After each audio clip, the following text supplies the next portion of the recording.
Hello everyone, welcome to yet another day in this clown decade, the decade where things are only going to get worse before they get better. And speaking of worse, we finally have some statistics that Labour cannot blame the Tories on. The ONS published the GDP estimates for the third quarter of 2024, July to September, and it appears that growth has slowed down to a measly 0.1%, with the service sector growing by the same number, the construction sector growing by 0.8%, and production sector actually contracting by 0.2%. The growth of the previous quarter was 0.5%, and at the bottom, probably the most important statistic, real GDP per head is estimated to have actually fallen by 0.1% in quarter 3, and is a flat compared with the same quarter a year ago. In other words, Labour got in and immediately, along with all the other stories of the economy that I'm sure you've all been following, Labour have already made you poorer. They've been in power 3 months now, they've announced their budget. There's no more get out of jail free cards with the this is the Tories doing. No, Labour got in and immediately made the economy worse. But this isn't the reason that I am saying Robbin Rachel Reeves must go. No, there was some other breaking news that came out today, as Rachel Reeves has retroactively changed her CV on LinkedIn. Guido was watching Reeves's Mansion House speech last night and noticed she limited her tenure as an economist to the short years she spent at the Bank of England. Only before entering politics, I worked as an economist at the Bank of England and then the financial services. Funnily enough, Reeves has also done a bit of retrospective digital editing. She has quietly changed her LinkedIn account CV from economist at the Bank of Scotland full-time to, in fact, being in the retail banking sector of Halifax. So while basically everyone knew that Rachel Reeves was lying, this is a subtle admission of guilt by Rachel Reeves. She has admitted to lying on her CV, which got her all the way up to being the Chancellor. And we'll get into implications of what this could mean a little later. So gone is the Chancellor's claim that she was an economist at the Bank of Scotland. She now just says she worked in retail banking at HBOS, the Bank of Scotland. As Guido revealed last month, Reeves actually worked in a small complaints team within Halifax Bank of Scotland, which managed to administration processes, IT matters, and small projects and planning, just in case you thought her experience as an economist justified that budget. And there's also a little update. A Treasury source admits that LinkedIn was edited. She worked in retail banking, covering various areas, drawing on her background as an economist. Her LinkedIn has been updated to reflect that. Not a very good answer from the Treasury, I'm afraid, because why would you have a background as an economist and then be put in the complaints department?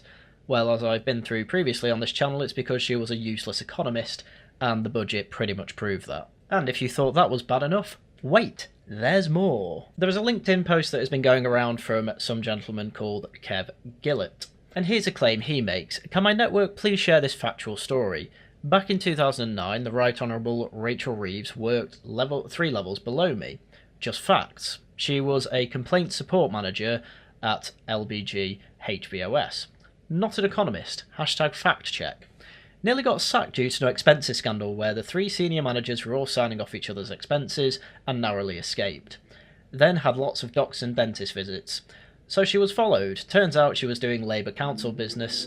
When shown the facts, she resigned, and that's why she lost her job as a complaint support manager. And she is now robbing people who've worked hard. She is ruining every agricultural family. She is an evil, evil socialist. Socialism is great until they've spent your money.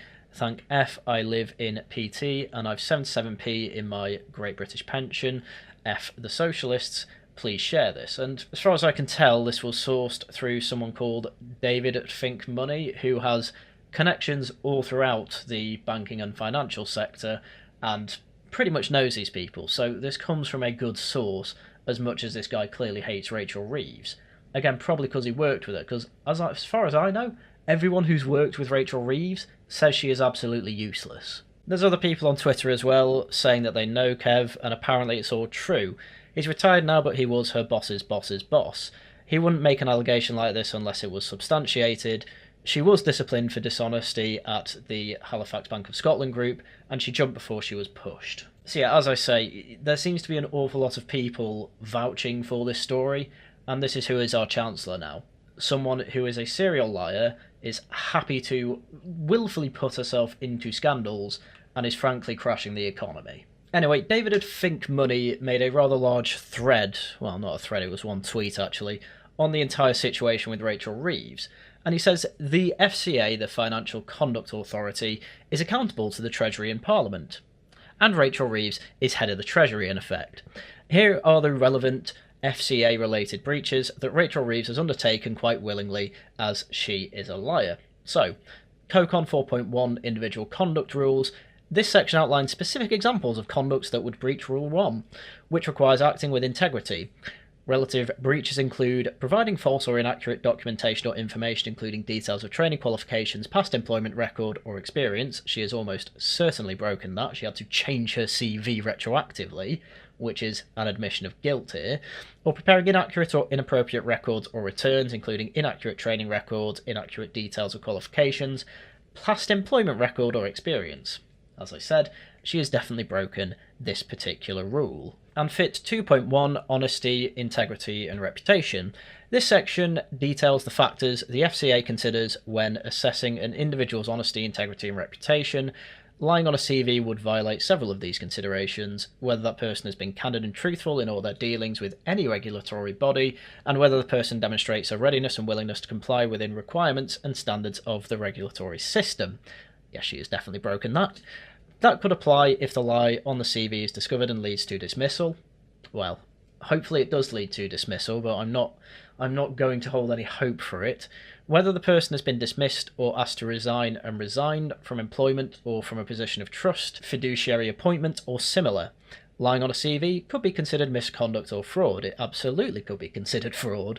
Whether the person has been the subject of any adverse finding or any settlement in civil proceedings, particularly in connection with investment or other financial business, misconduct, fraud, or the formation or management of a body corporate.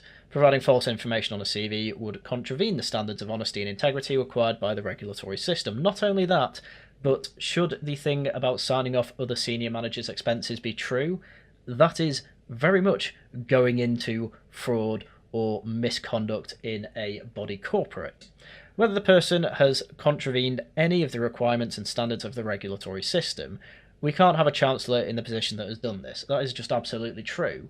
It is untenable that she keeps this position. I mean, that was actually true before the budget was even announced. That was true before she was even chosen as Shadow Chancellor. This is almost certainly part of the reason why, when she was up on the podium at Parliament giving her budget, all of her credentials just drifted away. She didn't mention any of that anymore. It's, oh, I'm the first female Chancellor. That's what matters here. That's what mattered to Labour, that they had the first female Chancellor, because the Tories have trounced them on every other diversity quota when it comes to that sort of thing. But obviously they want some sort of win, and it's one that nobody cares about, and it's one that the Tories only ever bigged up to make the point that you try and have your diversity and you fail at it. We do it without even trying. But the thing is that the best woman that they could get for this job was a serial liar, someone who allegedly broke regulatory rules and committed numerous counts of fraud. And yet you don't see any of this in the mainstream media. The mainstream media is doing pretty well at saying, wow, that budget makes no sense, but they don't look into details like this. This is why the alternative media is really, really good. This is why I think you should follow David, why you should follow Guido, obviously why you should subscribe to me. Because we do follow all this and make the point that this is all untenable. We want better quality of politicians. The media have made a landscape where they have allowed someone who has lied their way to the top, or nearly to the top, to get, well, to the top as well with Keir Starmer, to get in and face some scrutiny, but certainly not as much as they should be facing. Anyway, while I'm talking about the alternative media, I think it's fair to shout out the person that actually broke part of this story. Obviously Guido Fawkes broke the main story, but then an account called Max Tempers actually broke the part about Kev Gillette, and frankly that part seems to actually be worse than what Guido were exploring, which was effectively what we already knew, but showing the admission of guilt. So obviously follow Max Tempers on Twitter as well, he does excellent stuff. So yes, with all that, this position of Chancellor by Rachel Reeves is absolutely untenable. She should obviously be sacked, or at least stand down herself if she has any sense. I don't think any of that's going to happen. I think Labour still feel comfortable with their 400 seats in Parliament, and they effectively feel untouchable. But this is still very much worth putting the pressure on Labour for, because when it comes to local council elections, the Welsh elections next year, any other type of local elections, or devolved parliament elections that we're going to have, it's very useful to kick them out of those areas so they have less power overall. And then obviously when it comes to 4 years' time, when we end up having the next election, they will be absolutely trounced. As I say, this is Clown Decade, things are going to get worse, and Labour is the one who is going to be making it worse, but it will get a hell of a lot better in 2029/2030, when they are kicked out, so do look forward to that. Right, with that, that's everything I had for you for today, so please do subscribe, become a channel member, give super chats and super thanks. All that is very good for helping the channel. Go follow and subscribe to all the people I mentioned in the video. They are all very good alternative media sources. In terms of shilling, obviously videos out as and when I can make them. On Monday we will be having the Antiquity stream over on the Worcester Club, where Jack will be continuing his lecture series on the Peloponnesian War. And then obviously on Tuesday we've got Tosh News. We will definitely be covering this along with other Labour disasters and hopefully the farmers' strike. And then I'll be buying Life is Strange at some point and playing that. And Laughing at the Guardian is next Saturday. So with all that, as I said, that's everything I have for you for today. So once again, thank you very much for watching, and until next time, goodbye.